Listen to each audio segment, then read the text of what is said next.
मित्रों नमस्कार, स्वागत है आपका हिमालनी टीवी यूट्यूब चैनल में। मैं हूं सच्चिदानंद मिश्र। मित्रों, एक बार फिर पिछले एक हफ्ता में जो ताज़ा स्थिति है उसको लेकर मैं आपके समक्ष आया हूं। तो ताज़ा स्थिति में अगर देखा जाए तो अभी तक कोई ताज़ा नहीं है। एक ही पुरानी स्थिति है जिस पर कि पूरा राजनीतिक माहौल मंडरा रहा है, और वह है प्रधानमंत्री की चीन यात्रा। कल ही हमारे विदेश मंत्री इस यात्रा की तैयारी के लिए चीन रवाना हो चुकी है। उनको आज चीन के विदेश मंत्री से मिलना है, और मिलने तक नेपाल में जो बहुप्रतीक्षित और बहुत चर्चित BRI परियोजना है उस पर सहमति नहीं हो पाई है। मैं आपको बता दूं कि यह परियोजना पर प्रधानमंत्री KP शर्मा ओली अड़े हुए हैं कि जिस तरह चीन भेजा है कार्यान्वयन परियोजना उसी पर सहमति हो, लेकिन वहीं पर इनके सहयोगी नेपाली कांग्रेस उसमें सहमत नहीं है। उसने इस योजना को थोड़ा सा परिमार्जित, हालांकि है वही योजना, आप जिस रूप से जाइएगा वो BRI ही है, लेकिन कांग्रेस ने एक नाम चेंज कर दिया है। वह नाम है आपको BRI सहकार्य फ्रेमवर्क, और इस नामकरण पर बात हो रही। दरअसल नेपाल में चीन को लेकर बहुत सारा ऐसा मुद्दा है जिसको कि ये लोग गौन रख रहे हैं। क्या चीन नेपाल का हड़पा हुआ जमीन वापस करेगी? क्या चीन नेपाल और चीन सीमा विवाद को हल करने के लिए तैयार है? जुमला जुमला में देखिए तो वही सीमा का विवाद है। कई एकड़ जमीन चीन के कब्जे में है। वहीं पर पिछले 12 साल से दोलखा में सीमा का विवाद है। मैं इस सीमा विवाद के बारे में आपको बता रहा हूं कि क्या चीन तैयार है इस सीमा को सोल्व करने के लिए। आपको मैं बता देता हूं कि ऐसा महसूस या सबको जानकारी है कि चीन को अपनी सुरक्षा की ज्यादा चिंता है, लेकिन वो नेपाल के प्रति उतना इंटरेस्ट नहीं ले रहा है। उसका एक ही उद्देश्य है, केवल BRI। लेकिन मैं बता रहा हूं जो चीन जो हड़पे हुए है और चीन अभी तक उस सीमा की बात नहीं कर रहा है। इस संदर्भ में हाल में ही एक रिपोर्ट भी आई है सीमा संदर्भ में कि नेपाल और चीन के बीच यह सीमा का विवाद पिछले 12 वर्षों से अटका हुआ है, जिसको कि सोल्व नहीं किया जा रहा है। मैं सीमा के बारे में बताता हूं कि दोलखा जिला लामा बगर, इसको आप ठीक से सुनिए कि दोलखा जिला लामा बगर लापचिगांव उत्तरी कोरलांग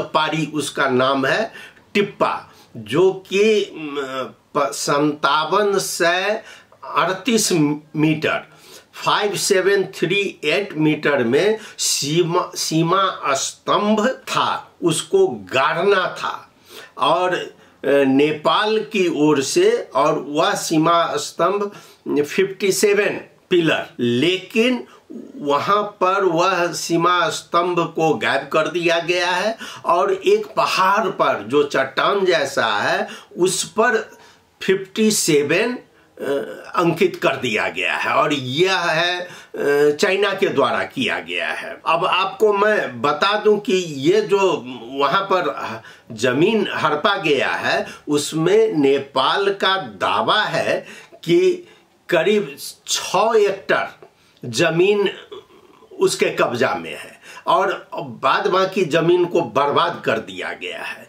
इस मामले को सुलझाने के लिए नेपाल चीन संयुक्त सीमा समिति ने 1 फरवरी 2012 को चीन के सियान में एक संयुक्त बैठक आयोजित करने के लिए नेपाली टीम को भी आमंत्रित किया गया था। लेकिन उस समय अब कहां से निर्देशन हुआ, नेपाली टीम उसमें नहीं गई और उसने दिखा दिया कि यह अभी तैयारी नहीं है, होमवर्क नहीं है, इसलिए इस पर हम बात नहीं कर सकते हैं। लेकिन उसके बाद उस सीमा का कोई चर्चा ही नहीं किया गया है। क्या प्रधानमंत्री केपी शर्मा ओली अपने भ्रमण में इस सीमा विवाद को शामिल करेंगे? लेकिन देखा जा रहा है कि यह सीमा विवाद और इस तरह के कई सीमा विवाद को उलझा के रखा गया है और अभी चर्चा का विषय ही नहीं बनाया जा रहा है। इसके अतिरिक्त नेपाल में कई विकास के मुद्दे हैं, जो विकास का मुद्दा को अगर शामिल किया जाए वो उस पर इनकी नजर नहीं है। आपको बता दें कि नेपाल में जो अभी एक रिपोर्ट आई है, उस रिपोर्ट के अनुसार आर्थिक जो घाटा है यहाँ पर, उसमें 4 से 60 अरब रुपए का व्यापार घाटा दिखाया गया है। अब वो 4 से 60 अरब रुपए का व्यापार घाटा के तरफ इनका ध्यान नहीं है। मैं बता दूं, जो ये केपी शर्मा ओली के टाइम में इस तरह का व्यापार घाटा दिखाया गया है। मैं इसका एक रिपोर्ट है कि नेपाल का व्यापार घाटा चालू वित्त वर्ष के पहले 4 महीनों में 4 से 60 अरब रुपए को पार कर गया है। सीमा शुल्क विभाग के आंकड़ों के अनुसार नेपाल में चालू वित्त वर्ष के पहले 4 महीने के दौरान 5 से 13.38 अरब रुपए के सामान का आयात, जबकि निर्यात केवल 52.67 अरब रुपए तक सीमित रहा। यह देखिए, यह कितना बड़ा मार्जिन है और इस तरह नेपाल किस तरह नीचे गिर रहा है, आर्थिक रूप से क्यों गिर रहा है। व्यापार घाटा का के आंकड़ों के अनुसार पिछले वर्ष की समान अवधि की तुलना में आयात केवल 0.17% बढ़ा है, जबकि निर्यात 4.16% की वृद्धि हुई है। लेकिन उसके बाद जो है सो इतना व्यापार घाटा दिखाया जा रहा है।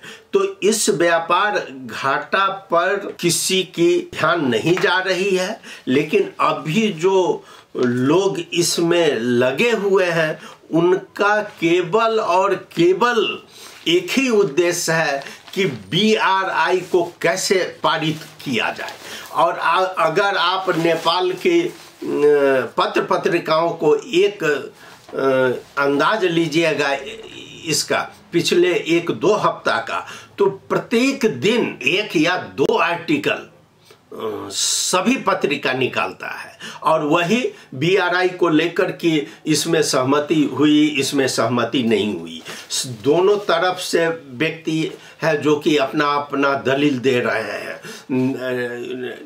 कम्युनिस्ट पार्टी की ओर से प्रदीप गवाली साहब का जो पूर्व परराष्ट्र मंत्री भी है, बार बार आ रहा है कि BRI से कोई हानि नहीं है, इससे दूसरे देशों को इसमें इंटरेस्ट नहीं लेना चाहिए, हम किसी देश में इंटरेस्ट नहीं लेते हैं आंतरिक रूप से। उसी तरह नेपाल से भी पूर्व अर्थ मंत्री प्रकाश शरण महत अपना तर्क दे रहे हैं। लेकिन कल तक का रिपोर्ट है कि कोई फाइनल सहमति नहीं हो पाई है।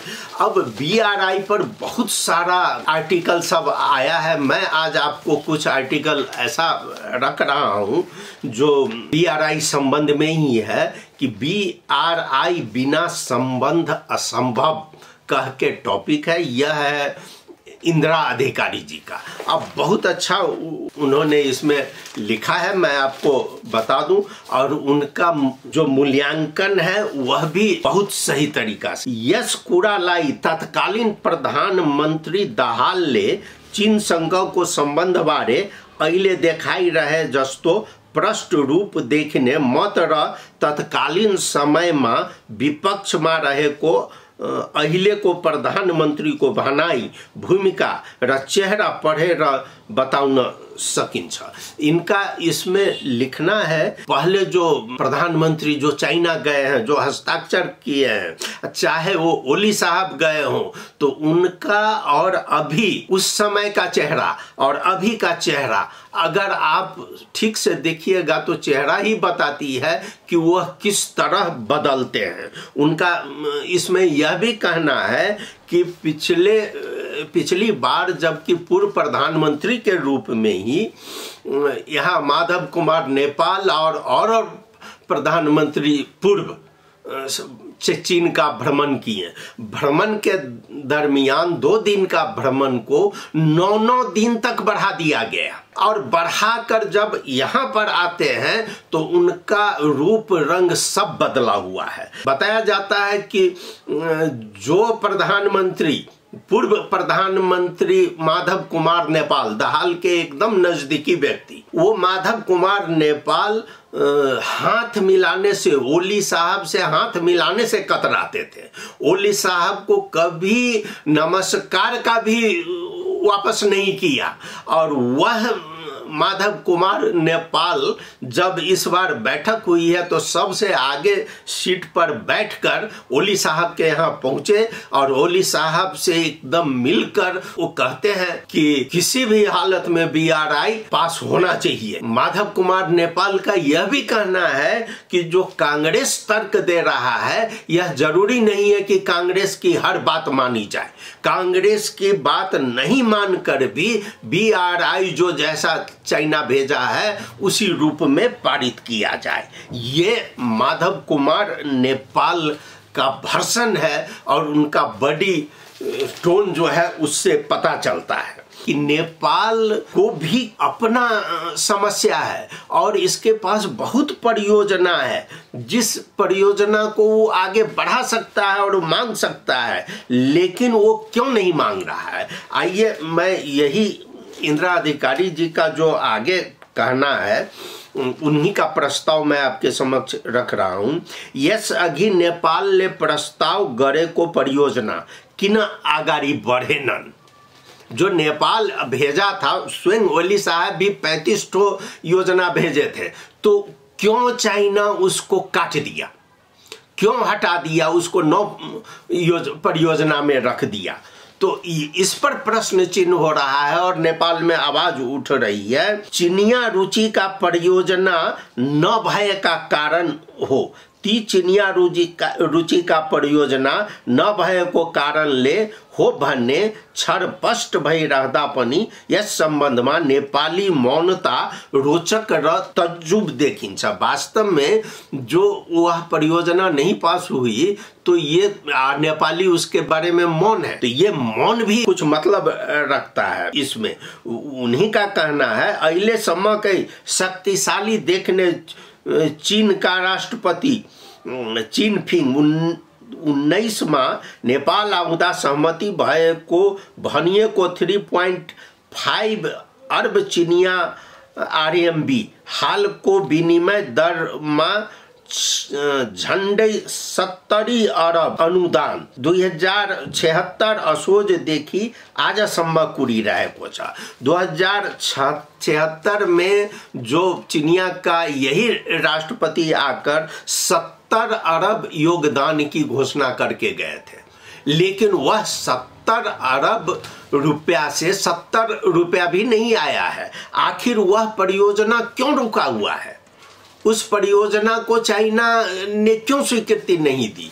जो 70 अरब रुपया अगर नेपाल में लगे तो बहुत सारा वर्क यहाँ हो सकता है, लेकिन चीन इस पर मौन है। 2 वर्ष भीतर कार्यान्वयन में लियाउने भनिएको को उक्त रकम में तत्कालीन राष्ट्रपति विद्यादेवी भण्डारी को इच्छा में रहेर राष्ट्रपति शैक्षिक सुधार नामक परियोजना प्रस्ताव गरेको, तर उक्त प्रस्ताव में चित्त नबुझेर चीनले यो रकम प्रदान गर्नमा आलटाल गरिरहेको भनिन्छ। अब बताइए कि जब हमारा प्रस्ताव, नेपाल का प्रस्ताव गया है, जो पूर्व राष्ट्रपति विद्यादेवी भण्डारी का प्रस्ताव था, उस प्रस्ताव को उसने ठुकरा दिया, उस पर आलटाल कर रहा है, लेकिन वह कह रहा है कि हमारा प्रस्ताव स्वीकृत करो।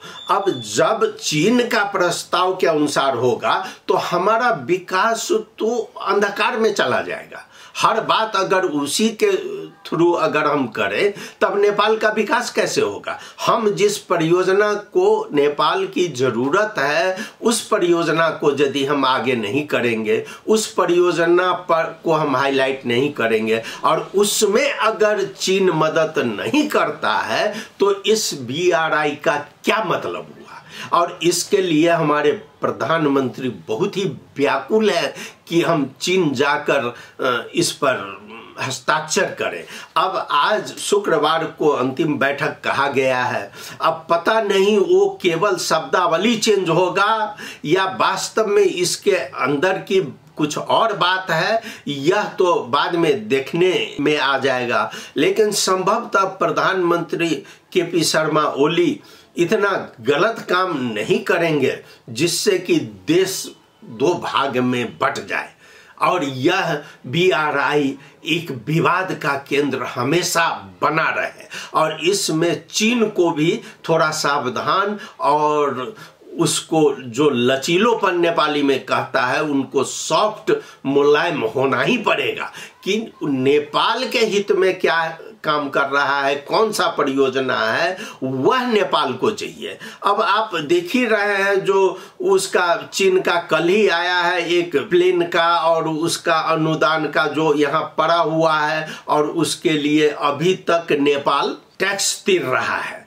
तो ऐसा बहुत सारा परियोजना चीन का है नेपाल में जो कि उलझा हुआ है। आप जाकर देखिए कमला नदी के पास चाइनीज ठेकेदार इतना दुरुपयोग कर रहा है और इतना कटान कर रहा है वहां कि कमला वासी परेशान है। वहां कमला जो चाइनीज ठेकेदार है वह मोनोपोली कर रहा है, 2-4 लोकल को मिलाकर आम जनता पर प्रहार कर रहा है। ये चाइना का ही ले तो मुगलिंग नारायण घाट सड़क रोड अभी तक पड़ा हुआ है, कोई उस पर वृद्धि नहीं हुई है, उसमें कोई प्रगति नहीं हुई है। तो पहले चीन ये करके दिखावे तब तो BRI उपयुक्त होगा। इसलिए हम शुभकामना देते हैं प्रधानमंत्री श्री KP शर्मा ओली को कि उनका भ्रमण सफल हो, लेकिन भ्रमण नेपाल के हित में हो।